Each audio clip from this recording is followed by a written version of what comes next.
Les titres. Leur choix est clair. Ils ont pris fait et cause pour la Russie. Plusieurs manifestants étaient dans les rues de Ouagadougou et Bobo-Dioulasso ce 23 avril. Ils réclament un partenariat fort entre le Burkina Faso et la Russie pour mieux lutter contre les terroristes. Les images et les réactions dans ce journal. Des centaines d'emplois perdus, plusieurs milliards de francs CFA en manque pour les recettes de l'État. La fermeture de la mine de Taparco aura un impact majeur sur le tissu économique et social burkinabé. Une autre conséquence de la détérioration de la situation sécuritaire. Tous les détails dans ce journal également. Et puis, un peu d'optimisme dans toute cette grisaille. Et quoi de mieux que de la culture? Nous vous amènerons à la découverte du canton de Tengrela. C'est dans la région des Cascades, l'histoire de son peuplement, ses racines, ses coutumes et ses sites touristiques. Une véritable aventure à ne pas rater dans un instant. Voilà pour le sommaire. Bonsoir et bienvenue.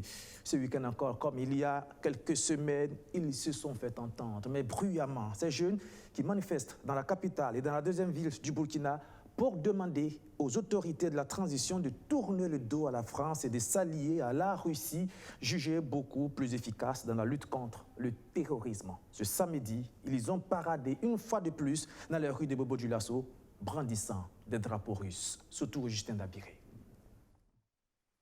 Sur des motos, certains avec le drapeau du Burkina Faso, d'autres avec celui de la Russie, ce groupe de manifestants partis de la place Tiefo Amoro demande aux nouvelles autorités du pays de privilégier la coopération avec la Russie plutôt que celle avec la France dans la lutte contre le terrorisme au Burkina Faso.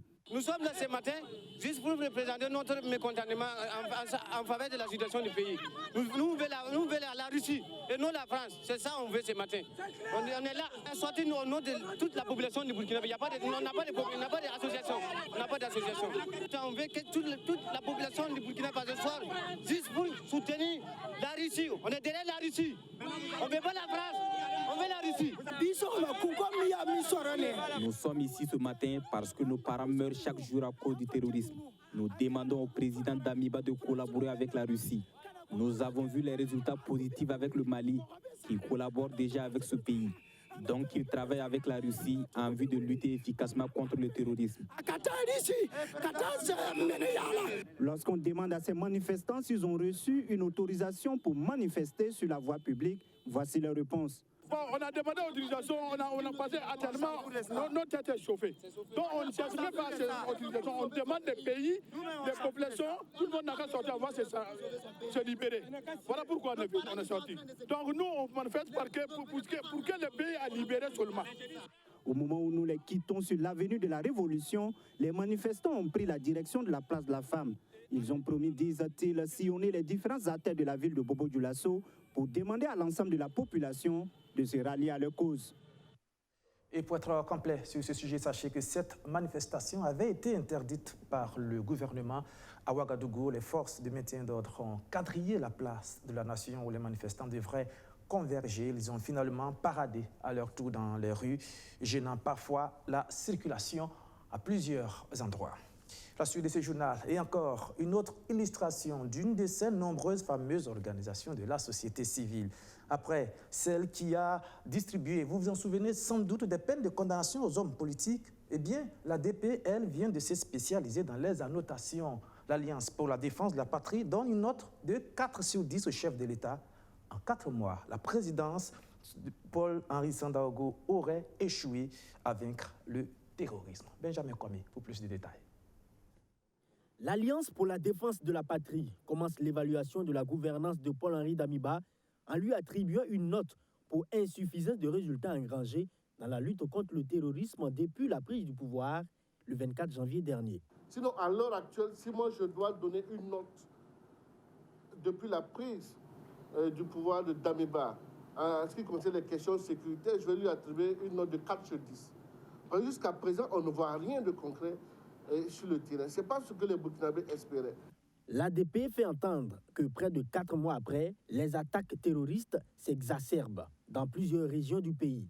Le nombre de déplacés qui serait un peu en hausse, des soldats et VDP qui continuent de tomber, des difficultés au sein de l'armée qui ne rassurent pas assez, quand bien même l'armée annonce avoir neutralisé plusieurs terroristes au cours de ces dernières semaines. Nous avons vu que chaque jour que Dieu faisait, on avait des centaines de terroristes neutralisés, mais ça n'a pas résolu le problème. Au finish, Rock a été déchu. Donc au jour d'aujourd'hui, ce n'est pas les nombres qui nous intéressent. Nous, ce que nous voulons savoir, c'est qu'on veut se réveiller un matin bonheur, trouver que les déplacés sont en train de retourner dans leur zone d'origine. C'est en cela que nous allons savoir vraiment qu'il y a un travail qui est fait sur le terrain. Abraham Badolo et ses camarades interpellent ainsi Paul-Henri Damiba. Le temps, il n'en a pas, car lui et ses hommes sont longtemps restés dans l'armée et sont censés connaître les mécanismes pour ramener la sécurité dans le pays. Les conférenciers déplorent aussi la marche interdite et réprimée par les forces de défense et de sécurité intervenues ce 23 avril, une marche qui visait, selon les organisateurs, à demander au gouvernement de diversifier ses partenariats avec la Russie. À quelques mois de la fin de l'ancien régime, les marches étaient réprimées et nous avons tous connu la suite, qui a été la chute de l'ancien régime. Donc je pense que les autorités actuelles doivent s'en inspirer. Parce qu'ils doivent savoir que ce n'est pas parce qu'ils sont militaires qu'ils vont museler les gens que les gens vont se taire. Ils sont militaires, mais ils sont civils. Et les armes qu'ils ont, ça a été payé aux frais du contribuable burkinabé. C'est des armes pour aller combattre les terroristes et non pour combattre des burkinabés. Et s'ils continuent dans ce sens, vraiment, nous craignons même pour la stabilité de son pouvoir. Parce que les gens doivent savoir aujourd'hui que personne n'a peur d'un militaire encore dans ce pays. Il y a eu des grands militaires aujourd'hui. Il y a eu un monsieur comme Gengere qui a été un grand militaire qui a beaucoup apporté à son pays, mais qui se retrouve aujourd'hui en prison. Loin de les décourager, l'ADP, tout en se projetant pour une manifestation le 25 juin pour interpeller le gouvernement sur la cherté de la vie, demande la libération totale de Roch Kaboré, du général Gilbert Diendéré condamné à perpétuité et des ex-soldats RSP détenus à la Maka. Aujourd'hui, il est inconcevable qu'en cette crise et en temps de guerre, on puisse retrouver des militaires qui ne sont pas encore en fin de fonction dans les prisons. D'abord, l'armée est en manque d'effectifs. Il doit trouver la solution pacifique pour pouvoir remettre ces militaires-là au service de la nation. L'ADP soutient la position des organisations de la société civile qui demandent d'étendre les partenariats avec la Russie. Abraham Badolo note que le Mali l'a fait et le pays récolte des résultats dans la lutte contre le terrorisme. En attendant cette amélioration tant souhaitée de la situation sécuritaire, eh bien, les conséquences pour l'instant, elles, restent assez visibles sur tous les fronts. Tenez, par exemple, les recettes de l'État vont être amputées de plusieurs milliards de francs CFA dans les années à venir, des fonds qui représentaient l'apport de la société minière de Taparco qui vient de fermer. Travailler dans cette société située en zone rouge devenait trop dangereux, beaucoup trop dangereux pour les plus de 600 employés qui se retrouvent ainsi au chômage. C'est un dossier d'Archimède Boy. Les machines cesseront de tourner à Somita, la société des mines de Taparco, située sur l'axe Kayadori, dans le centre-nord du Burkina Faso. Annonce faite par son directeur général le 9 avril dernier, via une note d'information. Une note dans laquelle il explique que toute la zone de son site d'exploitation, y compris la route Dori-Ouagadougou, sont actuellement sous menace terroriste. Une situation qui rend difficile l'accès à son site et met en danger la vie de ses travailleurs. Pour les acteurs de ce secteur, cette nouvelle est un coup dur, d'autant plus que cet arrêt intervient avant la date d'expiration de son permis d'exploitation fixé au 4 août 2024. Pour ce journaliste et spécialiste du secteur minier, les conséquences de cette fermeture sont multiples pour ce site qui emploie près de 700 travailleurs. Le chômage de plusieurs se profile à l'horizon. Et vous savez très bien qu'au Burkina, un emploi nourrit en moyenne 5 personnes. Donc multipliez ces 600 par 5 et vous verrez l'impact social sur le Burkina. Il y a des emplois directs menacés, certes, mais il y a aussi ceux indirects, créés par les nombreux fournisseurs de la mine. Des fournisseurs dont les avantages ont été renforcés par le récent décret sur le contenu local. Somita a financé la construction du commissariat de Bouroum, une commune de sa localité d'intervention. C'est donc le financement des plans communaux de développement des collectivités locales qui connaîtra aussi un arrêt. On a la taxe superficielle, dont 20% reversée au niveau des collectivités.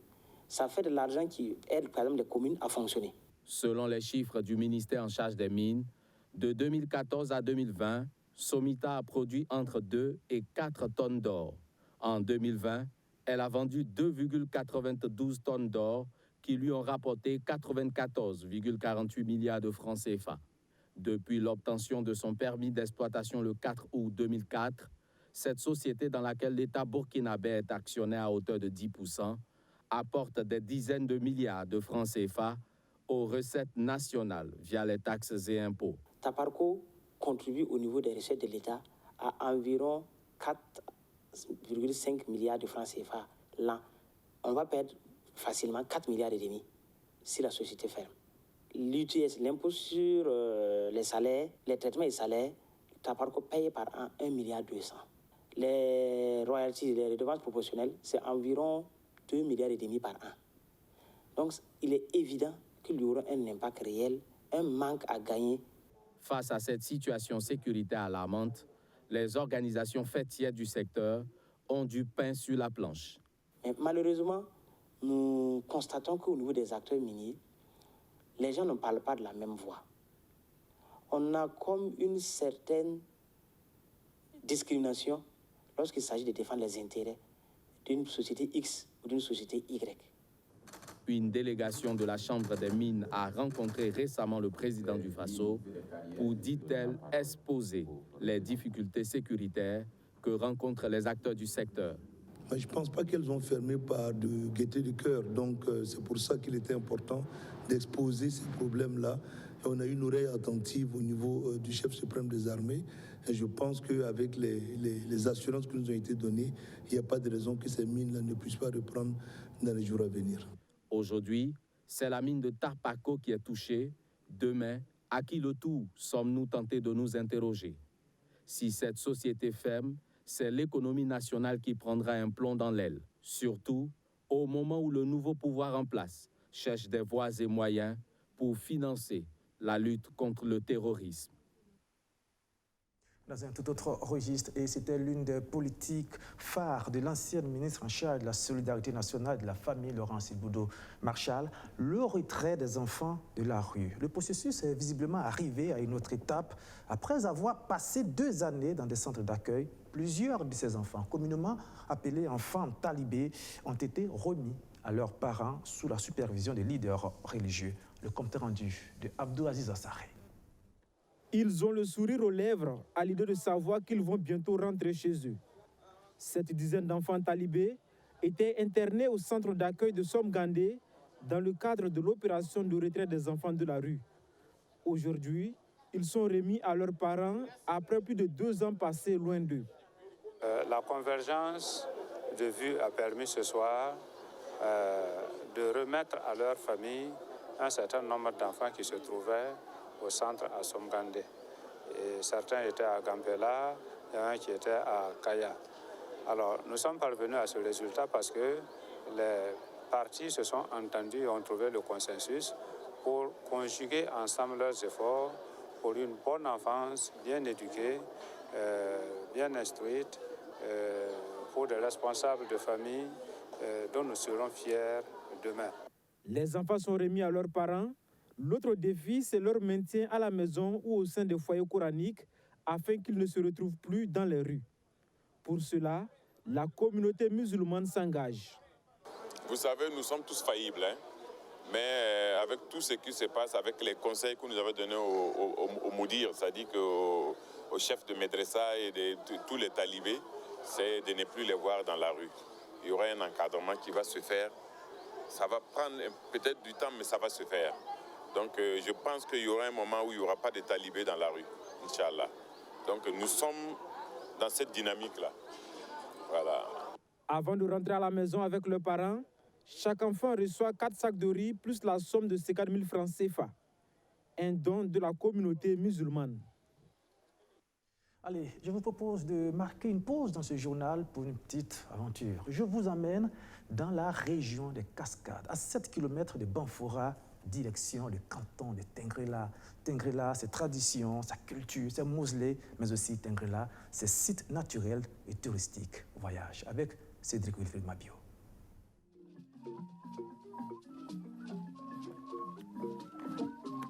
Le lac de Tengrela, un des sites touristiques les plus prisés au Burkina Faso. La tranquillité de ce cours d'eau de 5 km est l'une des valeurs culturelles et touristiques à l'origine de la réputation du canton de Tengrela. À 7 km de la ville de Banfora dans la région des Cascades, le canton de Tengrela est l'une des sources de richesse culturelle et touristique du pays Karaboro. Quand notre arrière-grand-père est venu, au vu de ce lac, c'est là il a dit que non, je ne bougerai plus, ici c'est chez moi. Je resterai ici, sédentaire. Et les époux l'ont beaucoup aidé à s'installer et à préserver cette eau.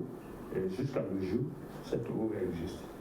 Et le village a été fondé par notre arrière-grand-père, qui se nommait Teli Smaouli. C'est lui qui est le fondateur de ce canton de Tengrela. Et chez nous, l'héritage se fait par de fils en père. Après le décès de ce dernier, c'est son fils, Koufra, qui après la mort effectivement de Koné Ousmane, c'est présentement lui qui a hérité de Koné Ousmane, donc il se nomme Tokoné Chaka. L'autre richesse du peuple Karaboro est la sauvegarde des valeurs humaines, entretenues pour la postérité. Le mausolée du fondateur du cantonat, coiffé par un hippopotame, est un véritable repère originel pour les fils et filles du cantonat, tout comme les tombes de Feu Lompolo Koné, premier secrétaire d'État aux affaires étrangères de la Haute-Volta, et Feu Benyon Damien Koné, ancien sénateur français et président de l'Assemblée de la Haute-Volta, sont des sources de motivation pour les fils et filles du canton.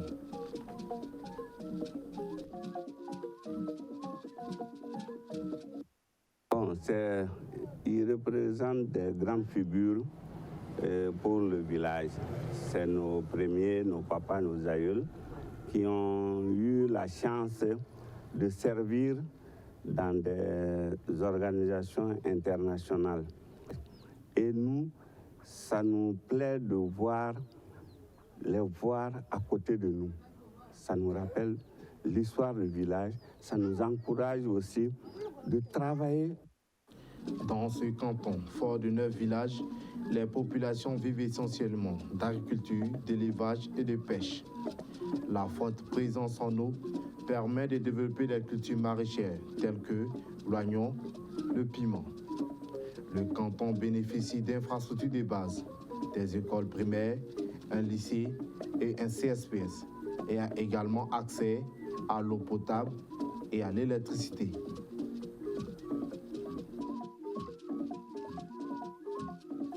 Dans le canton de Tengrela, on espère pouvoir bâtir un musée qui va permettre d'exposer l'histoire et les œuvres des enfants du canton pour les générations à venir.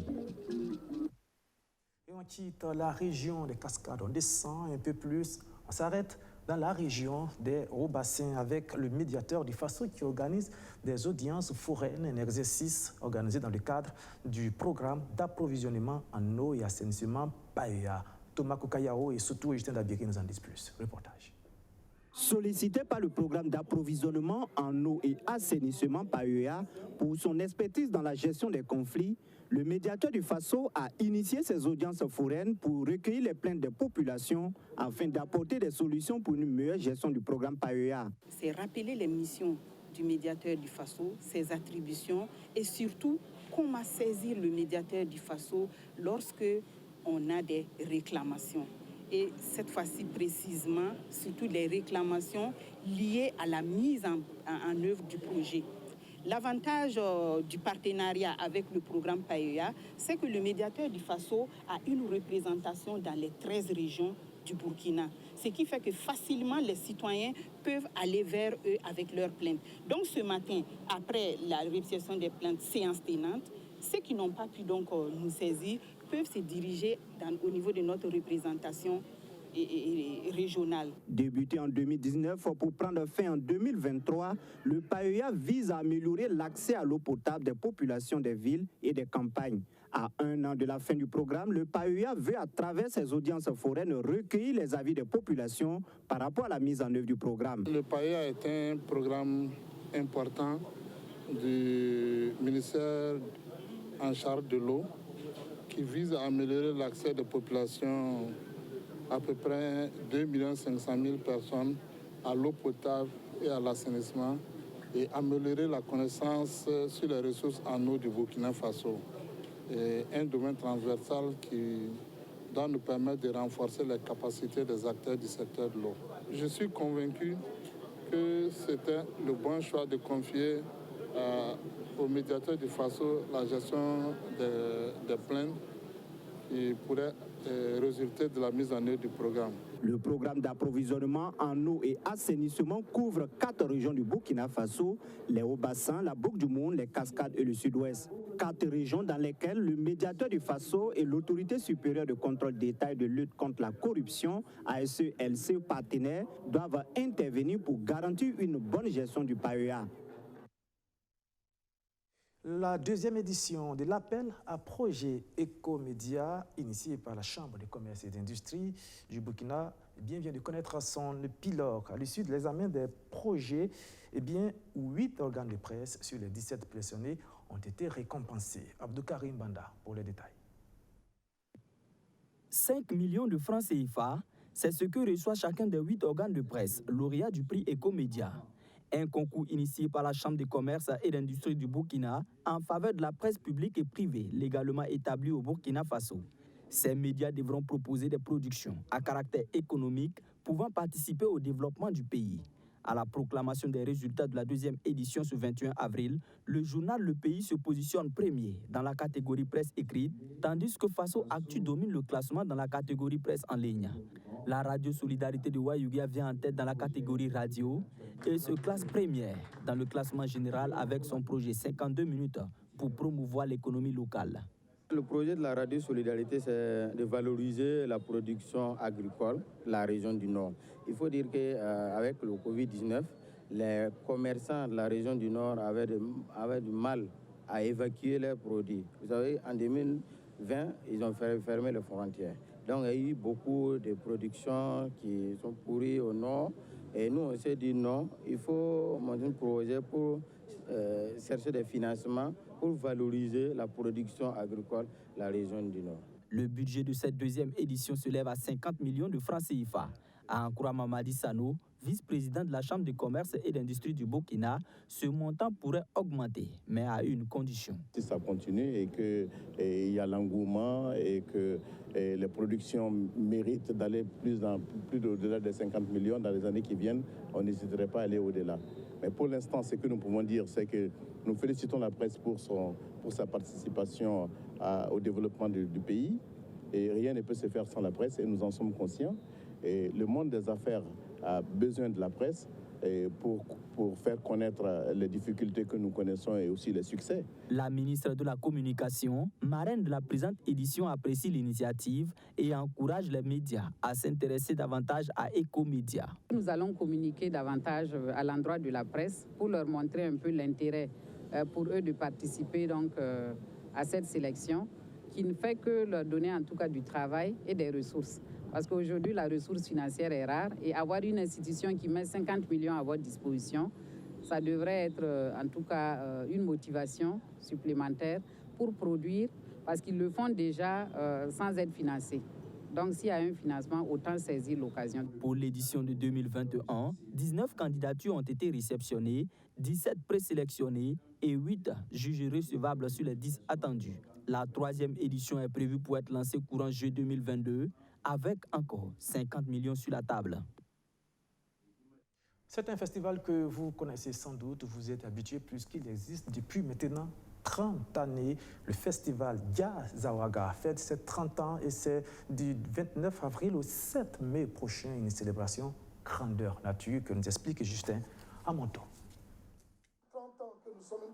L'association Jazz Awaga annonce la 30e édition du Festival de la musique Jazz Awaga.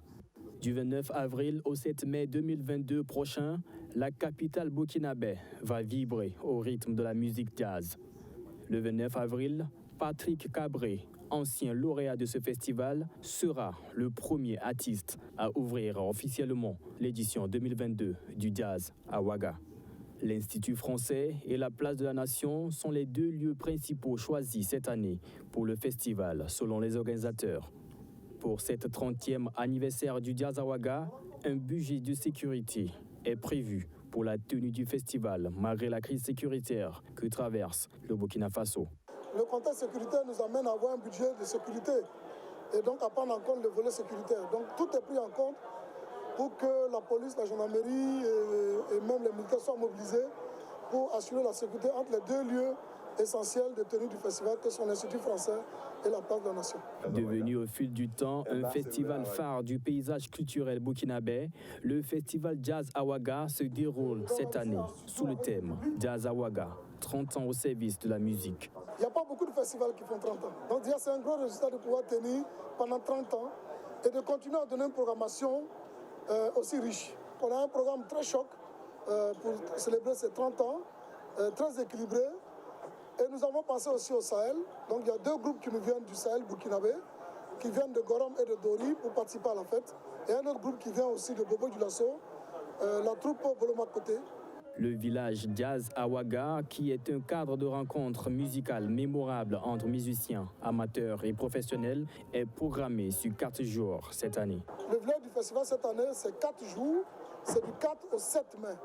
Dans le 4 mai, on est à la Place de la Nation, avec une légende vivante de la musique africaine, Sekou Bembeya Diamond Fingers, le leader du groupe Bembeya Jazz, le mythique groupe Bembeya Jazz, qui sera donc avec Tal Moutaga pour nous proposer une soirée de classiques africains. Avec des artistes africains, américains et européens, en 30 ans, le festival a enregistré plus de 1000 concerts à Ouagadougou et dans une vingtaine d'autres villes du Burkina Faso.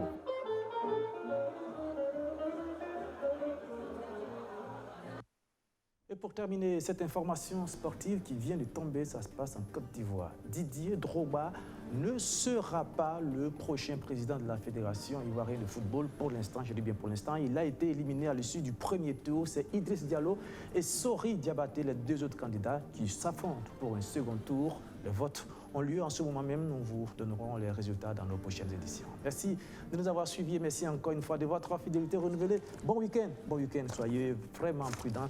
Dieu vous bénisse. Au revoir.